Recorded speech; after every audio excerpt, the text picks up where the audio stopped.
ልብ የሚነካው አስገራሚ የአርቲስቱ ሕይወት ከጎዳና ሕይወት እስከ ባለም መድረክ ተሸላሚነት።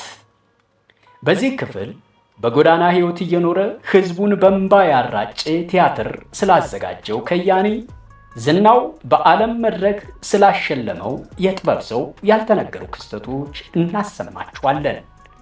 መድረክ ላይ እየተወነ የእናቱን ሞት መርዶ ስለተነገረውና ሐዘኑን ውጦ እንባ እየተናነቀው ተውኔቱን ስለጨረሰው ጠቢብ እነግራችኋለን። እየተወነ ከመድረክ ወድቆ ደም በደም ቢሆንም የቲያትሩ አካል አስመስሎ ከነህመሙ ደሙን እያዘራ ቲያትሩን ሰርቶ ስለጨረሰው ኮከብ ተዋናይ እናወጋችኋለን።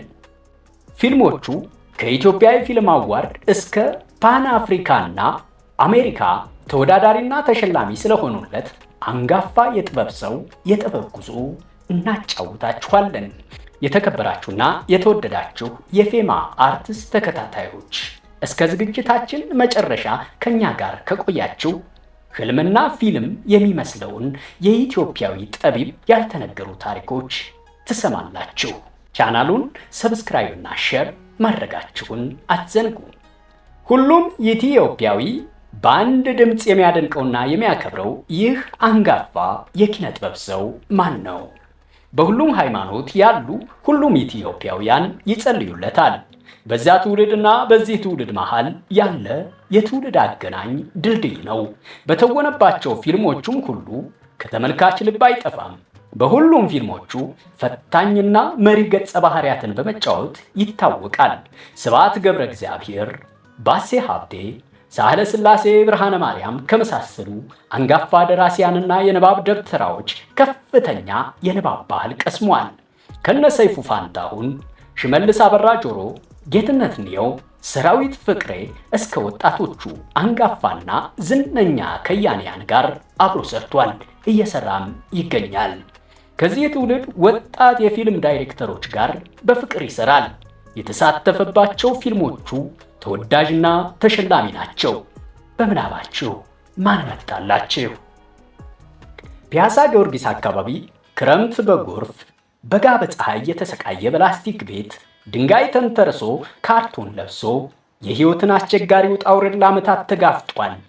ከቤተ ክርስቲያን አጥር እስከ ታሪካዊ ሐውልቶች ድረስ የቀን ማረፊያ የሌሊት መጠጊያዎቹ ሆነውት ኖረዋል። ብርድ እያንዘፈዘፈው፣ ፀሐይ እያቃጠለው፣ ዝናብ እየደበደበው፣ ረሃብ ሆዱን እየፋቀው ለወደፊት ዝናውና ታላቅ ህልሙ ዘወትር ይተጋል፣ ያነባል፣ ይጽፋል፣ ይገጥማል፣ ይተውናል። ጓደኞቹን ሰብስቦ ቲያትር ያሰራል። 21ኛ ዓመት ልደቱን ከጎዳና ልጆች ጋር በላስቲክ ቤታቸው አከበረ። በ22ኛ ዓመት ልደቱ ደግሞ መነጋገሪያ የሆነ ጀብድ ፈጸመ። ዘ ወርልድ ኦፍ ክራውሊንግ በተሰኘ ሙከራዊ የተውኔት አጻጻፍ በአይነቱና በይዘቱ የተለየ በጎዳና ልጆች ሕይወት ላይ የተመሰረተ ቲያትር ሰርቶ ለእይታ ቀረበ። የቲያትሩ ባህሪና አሰራር የተመልካቹን ስሜት ክፉኛ የሚበጠብጥና የገጸ ባህሪውን ትክክለኛ ሕይወት እርቃኑን ገላልጦ የሚያሳይ ነበረና ተመልካቾቹ ስሜታቸውን መቋቋም አቃጣቸው። በእንባና በሐዘን ከመዋጥ አልፈው ተዋንያን የሚጫወቱት መድረክ በተመልካች ተዋጠ። ቲያትሩን ማሳየት እስኪያቅጥ ድረስ የተመልካቹን ልብ በስሜት የናጠው ቲያትር ለ22ኛ ዓመት ልደቱ መከበሪያ ሆነ። ዝናውንም እያጎላው መጣ። ከአንጋፋ ደራሲያን እስከ ታዋቂ አርቲስቶች፣ ከታላላቆቹ እስከ ወጣት ተተኪ የኪነ ጥበብ ባለሙያዎች፣ ከሥራ ባልደረቦቹ እስከ አድናቂዎቹ ሁሉም ይወደዋል፣ ይሳሱለታል፣ ያከብሩታል። ጥበብን በእውቀትና በጥበብ የሚሰራ ብቁ ባለሙያ ነው። ታዋቂው የፊልም አዘጋጅ ቴዎድሮስ ተሾመና አጋሮቹ ከከተማ አስተዳደር እስከ ቀበሌ ተሯሩጠው መንግስት የቀበሌ ቤት እንዲሰጠው አድርገውለታል። ቀረሮ የእንጨት ስራዎች ቤቱን በሶፋ አስውቦለታል። ማለዳፎም ለጎኑ ማረፊያ እነሆ ፍራሽ ብሎታል። ሰይፉ ፋንታሁን ለዚህ ለአብሮ አደጉ ፈርጥ የጥበብ ሰው ያደረገለት ተነግሮ አያልቅም። ብዙ አድናቂዎቹና ደጋፊዎቹ ድጋፍና አለኝታቸውን ይገልጹለታል። ይህን ሁሉ የምንለው የሰው መውደዱንና የሰውየውን ልዕልና ለማሳየት ነው። ይህ ከዝነኛ እስከ ተርታው ሰው የሚያደንቀው ታላቅ ሰው ማን ይሆን? ደሙን እያዘራ ቁስሉን ሳያስር በከፍተኛ ህመም ለ2 ሰዓት ያህል መድረክ ላይ ተጫውቷል። እሱ የሚተውንባቸው ቲያትሮች ሲከፈቱ አዳራሹ በተመልካች ይጣበባል። በተመልካች ፊት ቲያትር እየተወነ ከመድረክ ጀርባ የእናቱን ሞት ሰምቶ ሐዘን ውስጡን እየጠበሰውና እንባ እየተናነቀው ስሜቱን ተቋቁሞ ቲያትሩን ጨርሶ ወጣ። ቲያትርን በዚህ ልክ ይቆምለታል። ሙያውና ተመልካቹን በዚህ ልክ ያከብራል።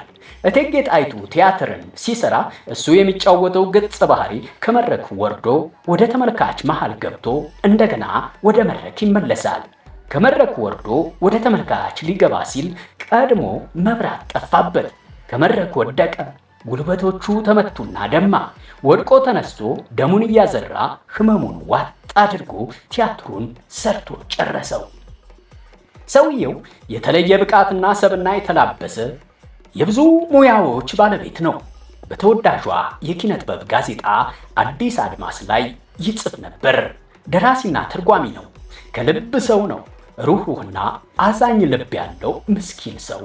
የመጨረሻዋ ቀሚስ የተሰኘውን ፊልም የዝግጅት ጥበብ፣ የሐሳብ ከፍታ፣ የትወና ብቃትና የታሪክ ውቅር ያየ ይመሰክራል። ሂሮሺማ ላይ እሱ የሚተውንባት ክፍል የፊልሙ እምብርት፣ የግጭቱ አስኳል ነች።